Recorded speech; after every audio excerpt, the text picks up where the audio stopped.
kardeş sen ömrümün yazı kardeş sen kalbimin odu kardeş gözümün nuru kardeş sen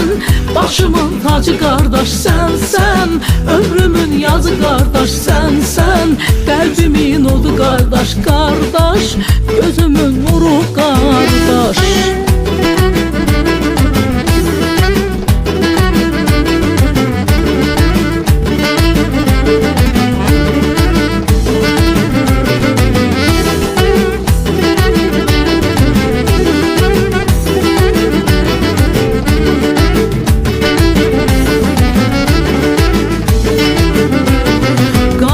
Səni bəxş edən Tanrıya qurban olum Qardaş bacı söyləyən dilinə qurban olum Ata-ana dirəyi, sevgilinin ürəyi Gəl ömrümə işıq saç, boynuna qurban olum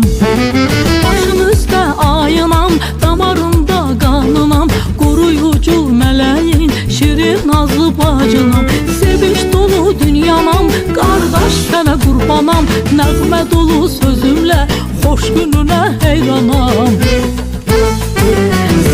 Sen başımın tacı kardeş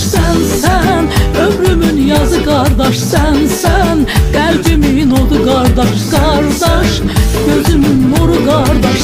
sen başımın tacı kardeş sen ömrümün yazı kardeş sen kalbimin odu kardeş gözümün nuru kardeş.